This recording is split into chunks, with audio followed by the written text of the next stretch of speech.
Yep, that's it. Okay. So nice to see you and welcome to the tutorial number 1. And it's called Ads Pricing Factors and Long Tail Targeting.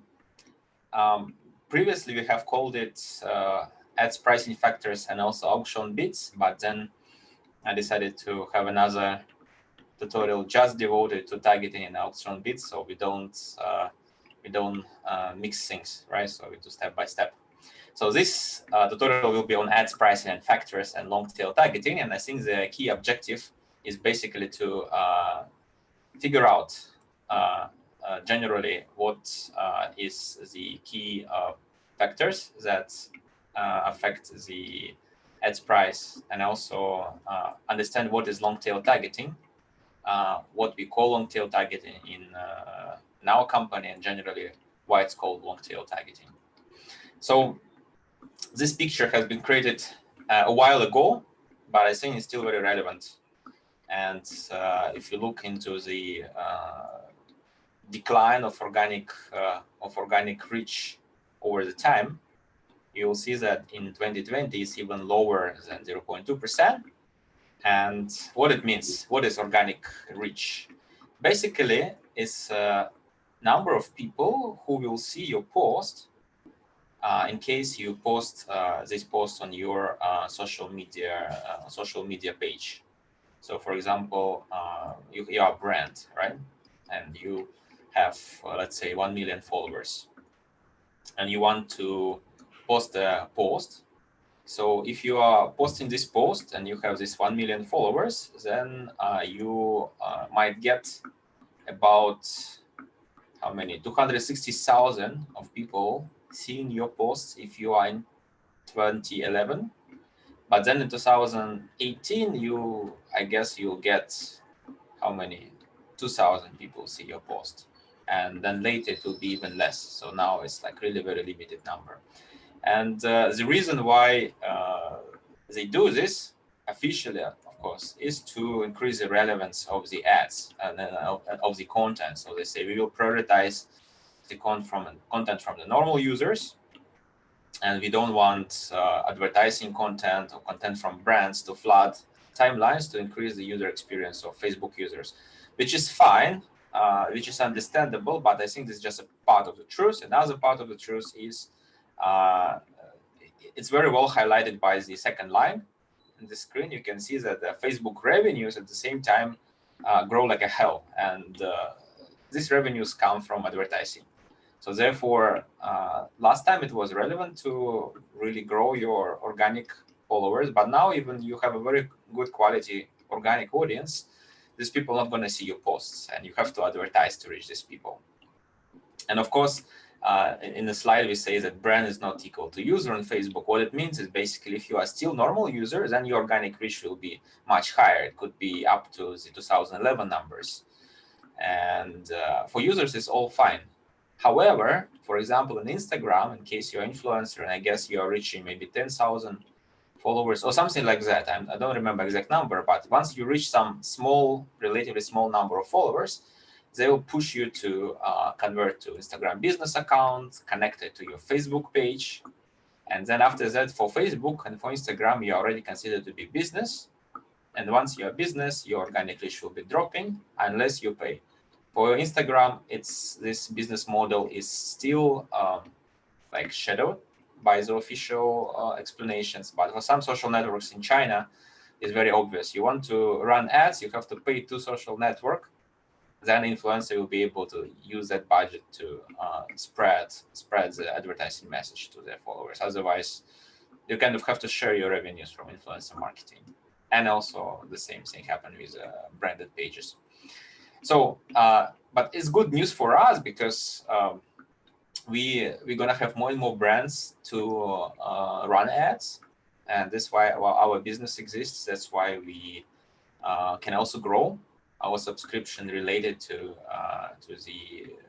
the media budgets, and therefore we can grow together. The only question is how to provide a sufficient value for the advertisers, how to maybe increase their efficiency, save their time, and that's what our platform is doing in a sense.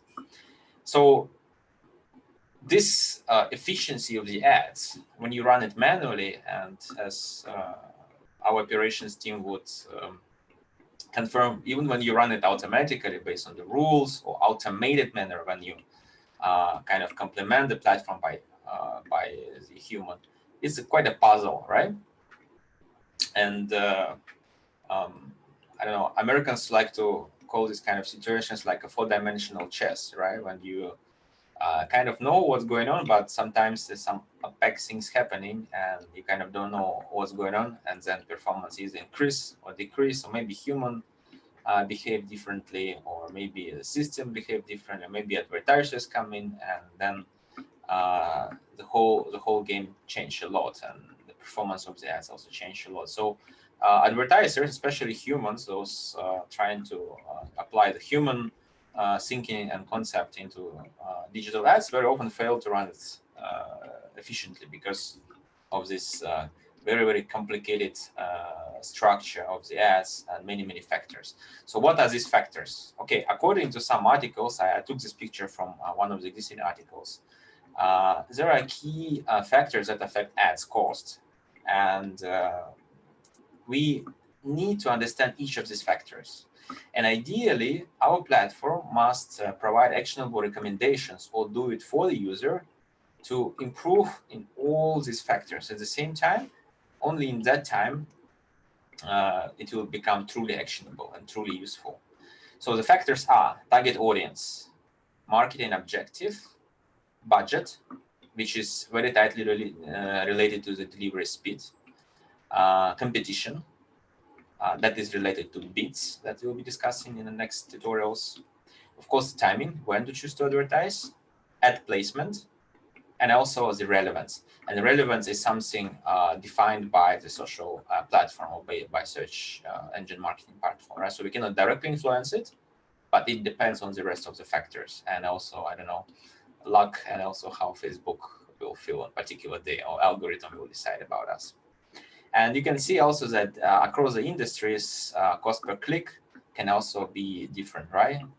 So you can see that, let's say, in maybe clothes and maybe in some travel, it can be lower, 45 cents, 63 cents. This is US data.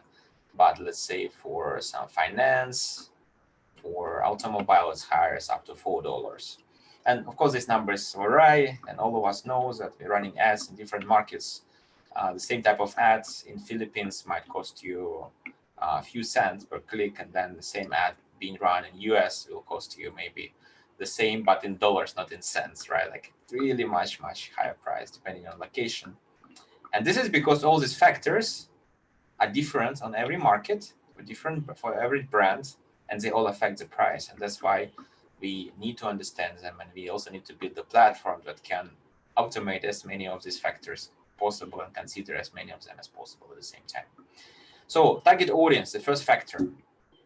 Basically, target audience depends on consists of several key criteria. The first criteria is the demographics of the people, and that includes also location, where the people located. It's age, gender, particular country, particular city, something like that, right? So this is demographics. We also have interests. So basically, it's our interests, and I'm not gonna go in detail how that interest get inferred by programmatic systems. I just say that, let's say, platform defines somehow interests for each of the user of the platform, the Facebook platform, let's say, and then after that, these interests get assigned to each of us in some way, right? We'll discuss later how in the next tutorial. Then also different audiences. These audiences can come, let's say, from CRM data. They can come from some real-time monitoring systems like Pixel. They can even come from a point of sale system by SAP, offline conversions, wherever.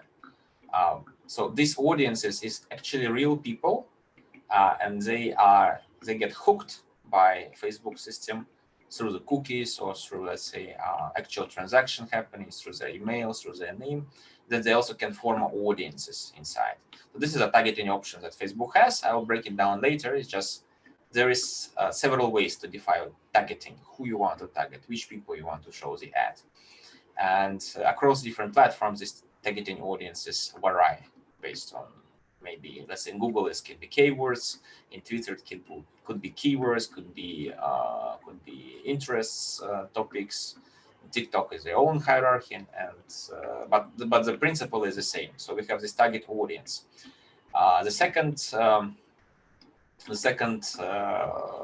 point is marketing objective. So this one is related to the funnel, to marketing funnel, which we again didn't really describe in detail, but just to put it in a very simple way, we could have different objectives of our ads. Let's say some brands like McDonald's, they want to reach as many people as possible to remind about their new deals, and that's why these guys might be focused on, let's say, brand awareness or reach. And for consideration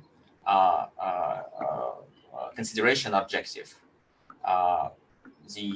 the brands may be trying to a little bit educate more on the materials to have a little bit higher level of engagement of the people. Maybe not convert them yet, but let them watch the video. That's why you see video views.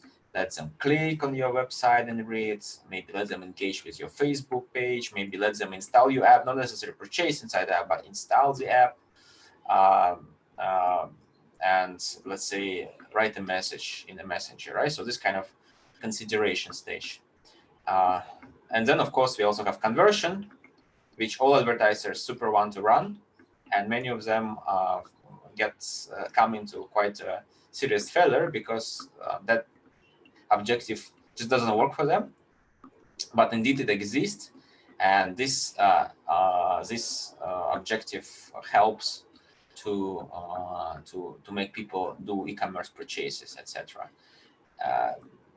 Very natural question would be, okay, why don't we just then run all conversion ads, because all businesses to the end want to have sales? And the answer is people have a different stages of their life, of their purchase journey.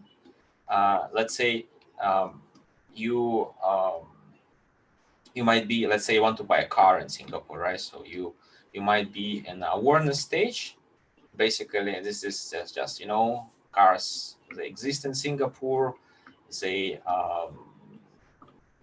They can bring you maybe faster from one way to another. You can go to some place by car. This is awareness stage, something like this. Or maybe you can also know that there's, let's say, Japanese and European brands are considered to be a little bit more reliable, let's say, as compared to Chinese brands of the car. That is kind of awareness stage. Then you start, like majority people who don't have cars, they're probably on this stage.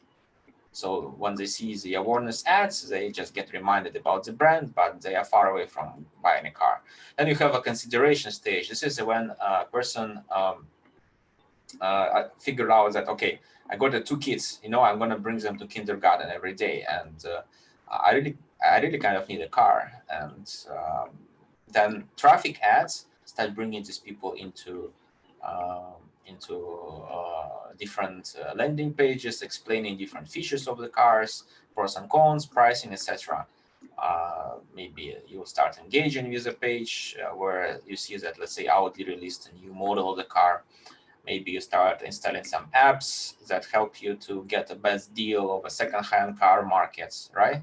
You're kind of not ready to purchase, but you are lowering the marketing funnel because you are already that person that's actively researching it, for example, right? And then you can also be a lead. And then in conversion stage, this is when you already decided to buy a car. You already probably have money for that, or you arrange a loan or whatever. You just need to go and buy. Maybe you are still deciding between several brands, and then you're getting an offer, and then you follow that offer and you buy a car and you get conversion. Obviously, those people who are ready to bring money to a cashier is lesser as compared to those people who research cars in Singapore, which is lesser as compared to those people who generally know that having car in Singapore may be expensive, but also the same and give you additional convenience. And choosing the right objective of the ad is very crucial, and is usually related to understanding of where your customers of your brand are. So let's say for a very new brand, it doesn't make sense to bid for conversions, run conversion ads, because it will be very few people who will be really ready to buy your brand. But like say for some other brands, it could be vice versa. For some well-established e-commerce like Mothercare, for example. So why am I telling all this?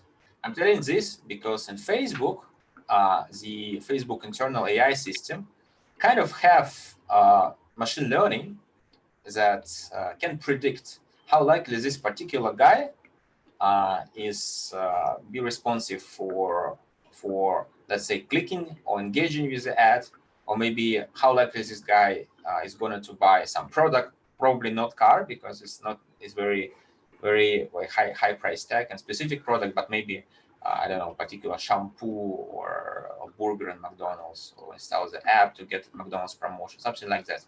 Facebook kind of can learn this information from lots of data they own from multiple brands. And therefore, choosing the right objective will push Facebook to apply particular machine learning. How likely people gonna get the brand? How likely people get considering the brand, and how likely people get converted? And then, based on this information, then Facebook can show this to people who are more likely to engage with your ad when they are in the right stage of the marketing funnel. So this is called marketing objective. I hope you understand, but I'll break it down much more detail in another time. Then we have competition. Competition is something related to bidding, and this is related and also very similar to auction, right? So, and it is indeed auction, just among millions of people in real time in a very short time frame. So we have marketers bidding for keyword, let's say burger, and we have 3 marketers. These guys, let's say, running equally great ads, equally great content. They're direct competitors in the market. So if they participate in competition, they all can bid for showing the ad to a particular guy, let's say to Hendrik, right? So as Hendrik get online, open his Facebook, now there is opportunity to show him an ad. And he was labeled as a fast food consumer, for example, in Singapore, which is not true, but let's say, yeah. And then these 3 brands are trying to bid for showing the ad. So the one that bid the highest will receive this impression, and the rest will not receive this impression. So basically, this is how it works. So you always need to have a bid that is sufficient for you to win impressions of your relevant audience, but also at the same time, you don't want to have bids too high, because you might fall into the audiences that are very, very expensive to show the ads. And then maybe even this audience is relevant, but your cost per lead or cost per conversion or cost per click, whatever, will be not viable for your business, right? So choosing the right bids is arts, and also is quite complicated task. And when it comes to ads optimization, I guess 80% of this optimization is about choosing the right bid. So just like in auction, right? If you come for the auction, you don't want to, let's say they sell, pictures, paintings, but also they maybe sell, I don't know, model cars, toy cars, right? And you are interested in paintings. So kind of you can buy a lot of model cars, but this will be not your target, like a target audience. And you also can buy paintings, but just some of them, because some of the paintings are really too expensive. You don't have budget for that. So you try to buy as many paintings as possible at the price that your budget allows you.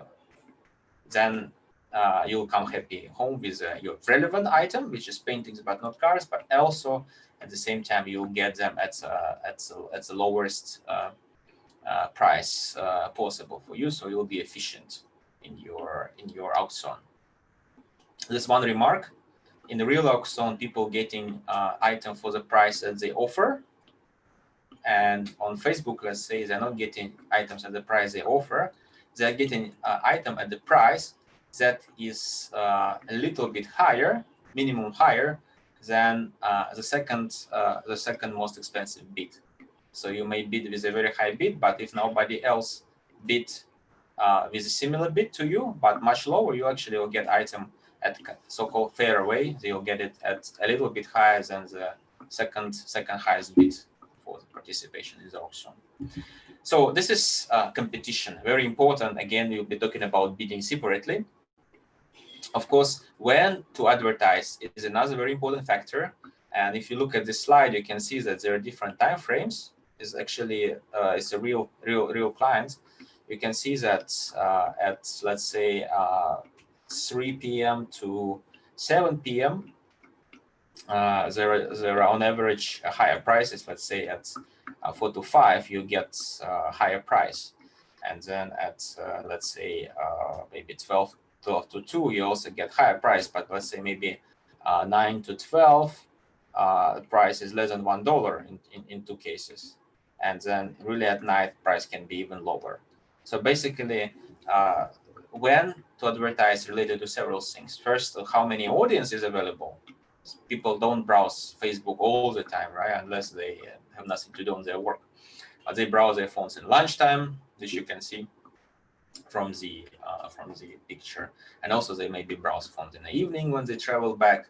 Plus, of course, some, not all, but some smart advertisers also kick in ads only on a time when when it's high chance to convert and when people are browsing phones.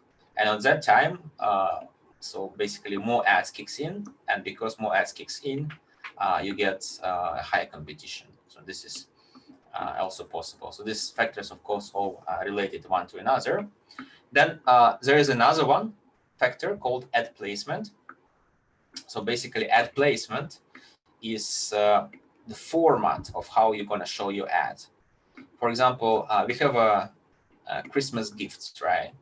If we, I don't know, buy you some nice, cute souvenirs, I don't know, teddy bear, right? If we just bring teddy bear to the person and pass this teddy bear to the person, that person will be happy. But if we wrap it in a very nice gift box, maybe person will be more happy, or maybe not.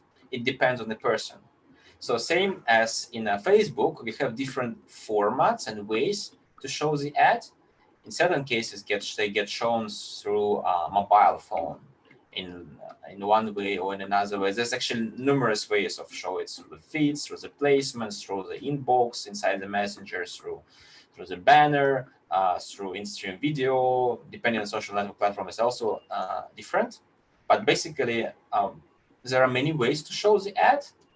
And also those ways are quite often related to the audience. For example, younger audiences might prefer to have the portrait orientation, and they maybe watch a lot of Instagram. So Instagram portraits or stories placement will work best for them, but this might not work for the older audiences. So if your products use older audiences, you probably don't want to spend so much time on the placements that are not used by older audiences, because you're not going to get any leads. And of course, this affects price. If you choose this right, then you're going to get better leads, better clicks, and whatever. And if you're not, then you might mismatch again. And this, again, thing can be optimized, right? So you can see the results of the ads. You only use those placements that are relevant to your audiences based on the recent results, and you can switch off those that don't work. And by this way, you also can affect your price of the ad. You can decrease the cost. And we have this magic opaque thing that called relevance score. And this relevance score depends, of course, on all the rest factors that I was breaking down. The funny thing here is that, of course, it depends on all those factors, and kind of nothing depends on anything else. But that will never happen in ecosystem, because Facebook has the Facebook business interest itself. They want to obviously sell you ads as expensive as possible, but retain you on the platform. At the same time, you have advertisers. They cannot do it in such a way that advertisers don't receive impressions, don't show ads all the time, and other advertisers who pay more always show, right? They have to balance this ecosystem. They want to let everybody to see a little bit of the ads and make sure that everybody, get a spoon of this honey, so that they stay on the platform, and then they pay more money. So they of course care they churn, and Facebook also must care the actual audiences, so they cannot show some crappy ads, even advertiser ready to pay a lot for them, simply because that will reduce the user experience on the platform, and then users are those who see the ads. So if there's no users on Facebook, then Facebook business also would fail, because they have nobody, don't have audience for showing ads, and therefore it will also not work. So all these factors, Facebook, of course, also includes inside the relevance score and inside the process how to price their ads.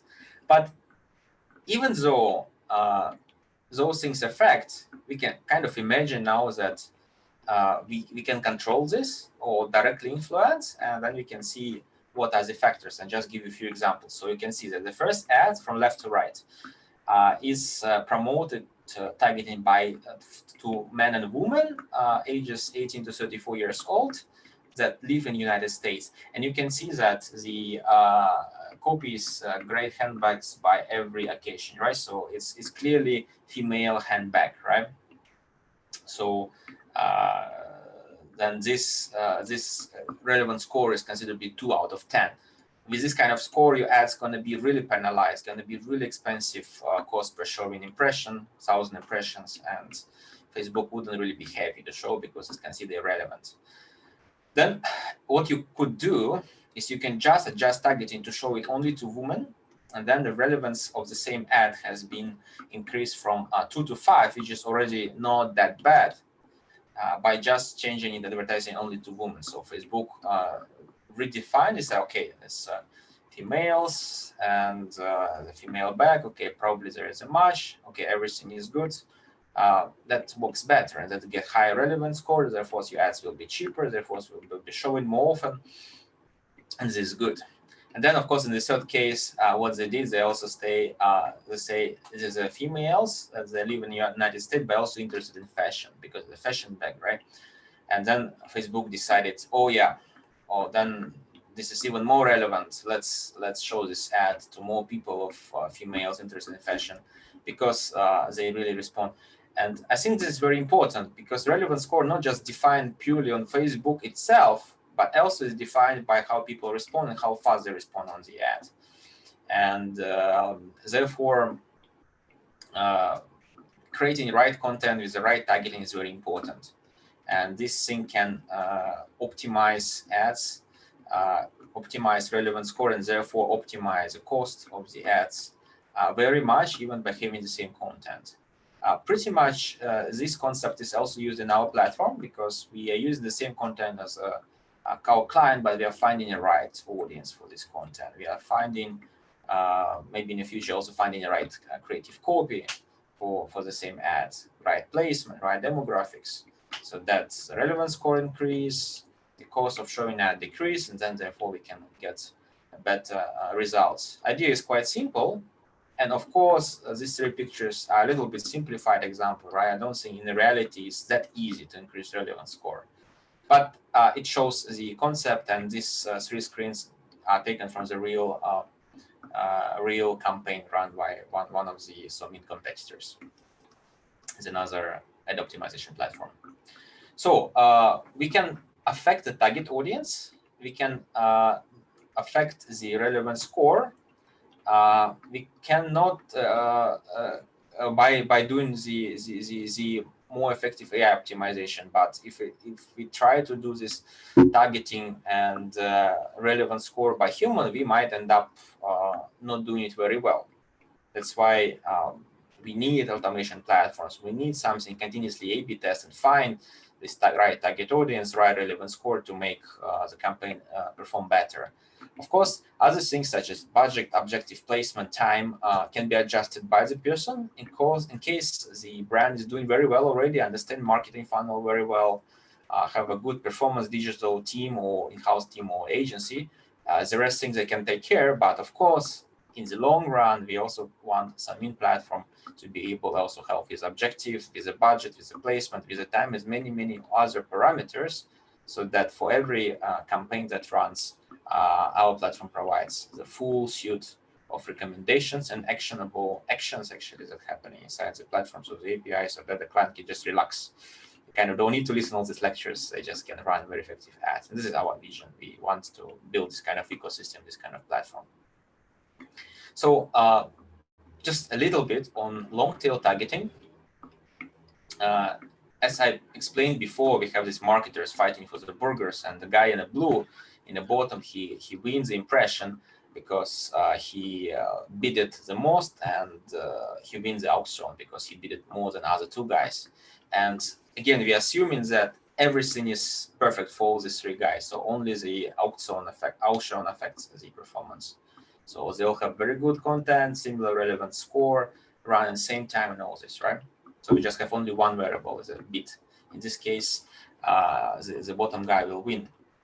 So now, if you have these three guys, and one of them, instead of bidding for the burger, decide to bid for some other category, let's say pastries, that in this region is less demanded by other advertisers. No, I want to advertise, for example, McDonald's. What I will be bid for? I will be bidding for burgers. However, maybe I should bid for something else that could also bring me fast food audience or snack audience at a much lower cost. In Google, it will be the keywords, and Facebook, it could be like new audiences that have been not previously reached by the advertising back. So those audiences will be not exhausted, they wouldn't reach ad fatigue, and then they might be cheaper but not less quality audiences for us. So the only question is how to find all those categories, right? How to find those people, who to target and all this. And this is what our platform helps in, right? This is the key concept of long tail targeting. So that's maybe we can find some audiences that are still relevant to our brand, but at the same time less expensive to bid for, and therefore we can get these people on board cheaper, show them ad cheaper, get less expensive results, and increase ad efficiency. And this picture, there's a picture of NUS, just one of the NUS buildings. And if you open the developer view of the browser, you can see that Facebook have actually detected that this picture has people, crowd, and outdoor inside, right? These things will be assigned as interests to Facebook users with respect to this university.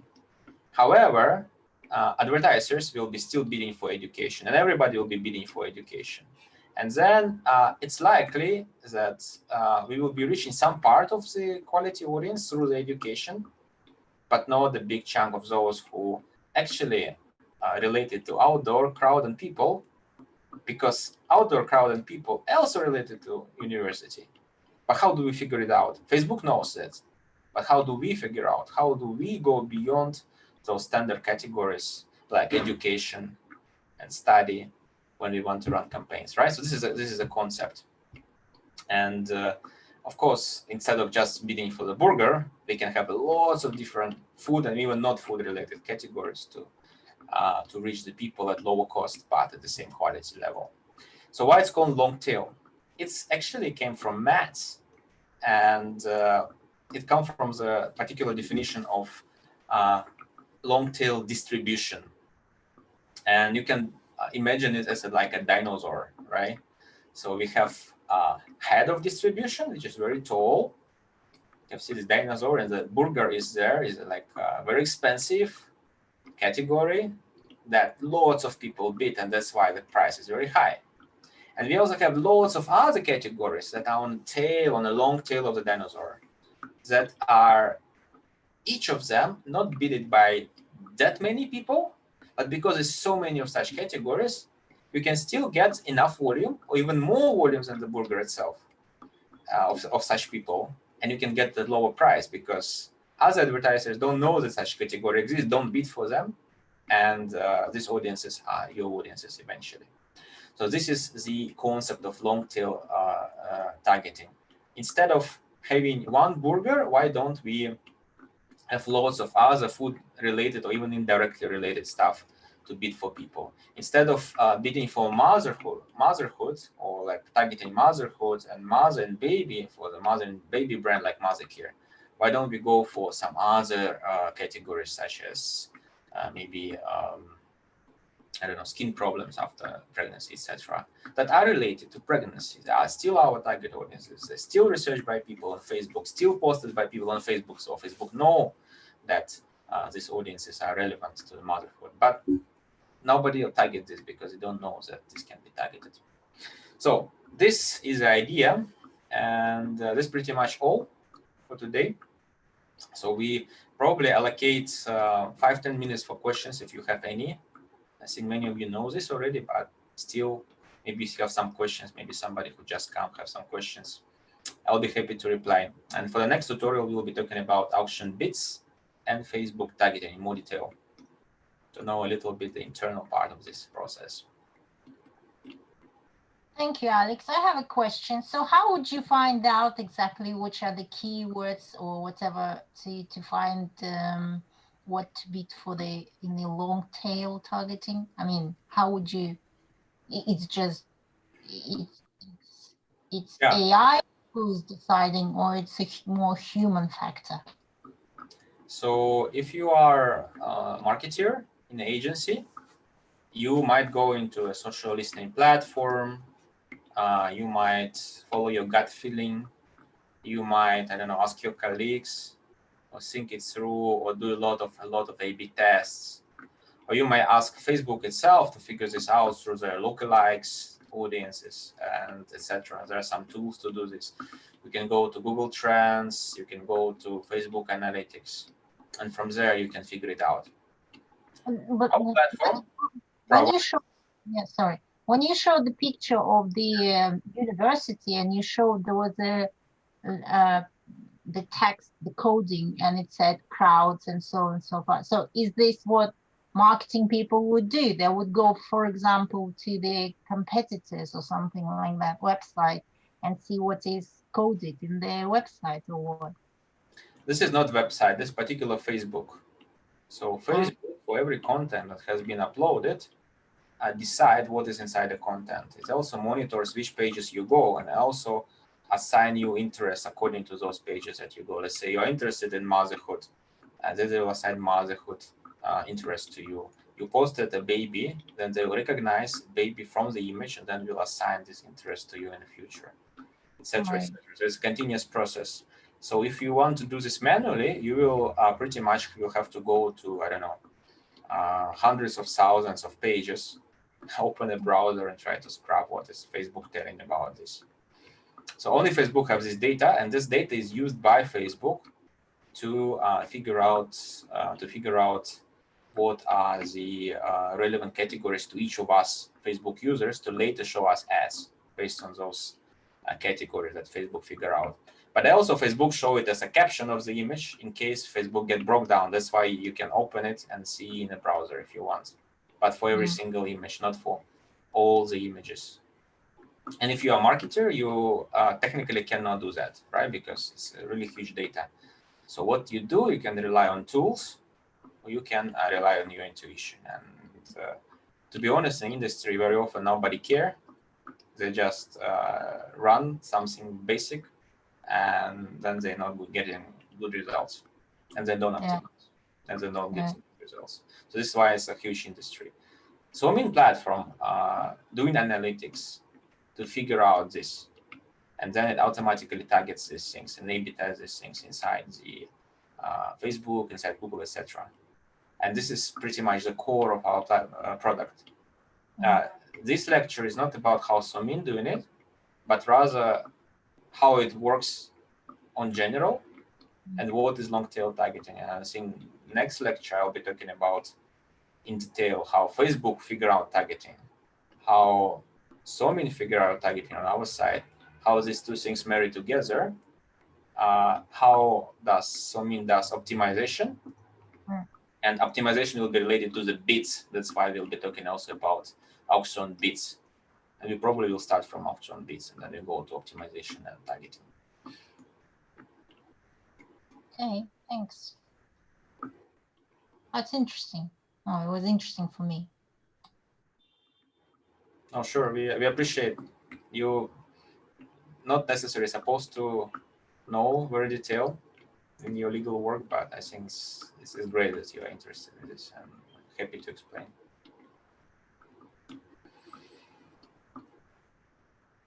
Any other questions?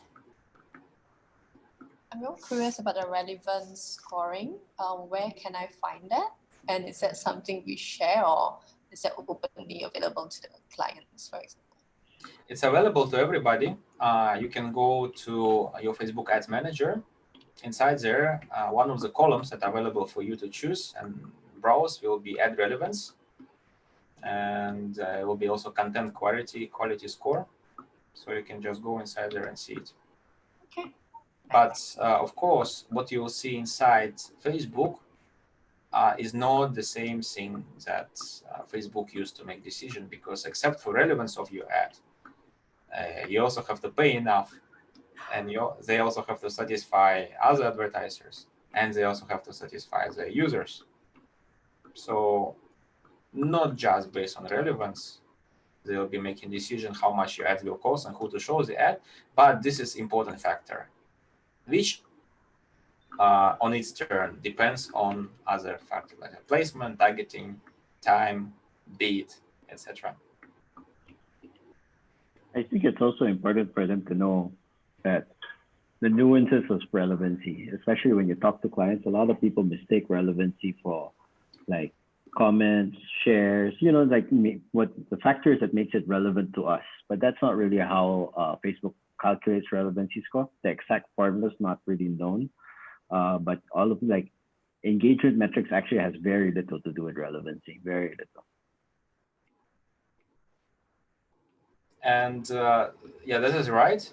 And this is partially because again, brands are thinking about themselves.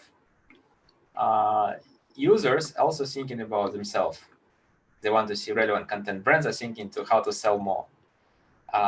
Facebook have to think about all these things at the same time. How to let brands sell enough so they don't churn from the Facebook platform. How to make sure that those ads shown to people are those people that don't piss off Facebook users. Otherwise, people will say, "Oh, Facebook is a spam box. I don't want to stay there," which is already quite often people say that, right?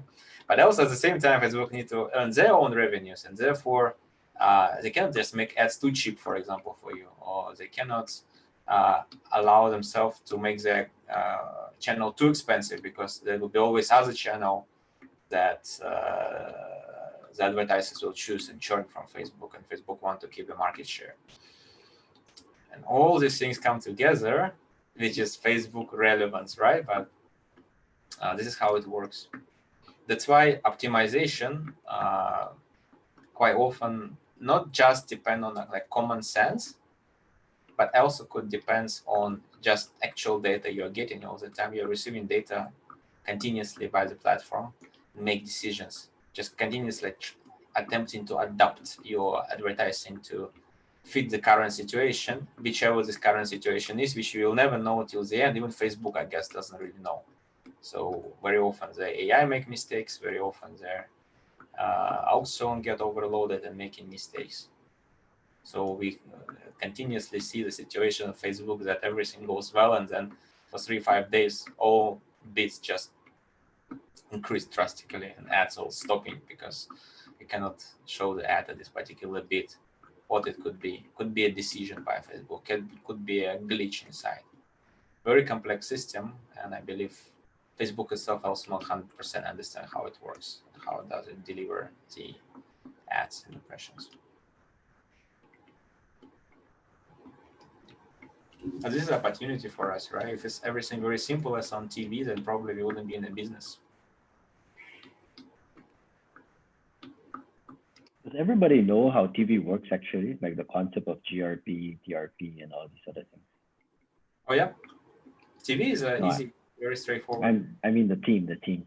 Does everybody understand that? Sorry, what? when it comes down to non-digital, well, Oh, technically TV becomes digital nowadays as well, or will become digital. But does everybody understand the other concepts of advertising when it comes down to different mediums? No? Well, no. Marlo, I think just now you have initiated a very nice another Yeah, tutorial. maybe we can do that. Maybe we can do a marketing 101 or like, history of advertising or something like that so that everybody's a little bit more in the know. Correct. I think it's a very good idea. Yeah. Maybe it will be tutorial 0 actually,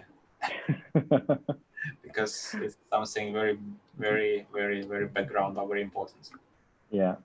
The background, but it makes it easier for you to talk because a lot of reasons why clients have certain behaviors are also because that's how it's legacy systems or legacy processes. So they stuck on different ways of thinking. So moving them to a different way of thinking becomes hard. And sometimes it's easier for you to understand where they're coming from. So for you to be able to have a nice conversation. Yeah, that's right. Okay. Guys, if no more questions, thanks so much. Sorry for being a bit late. And I was very happy here, at least, all of you.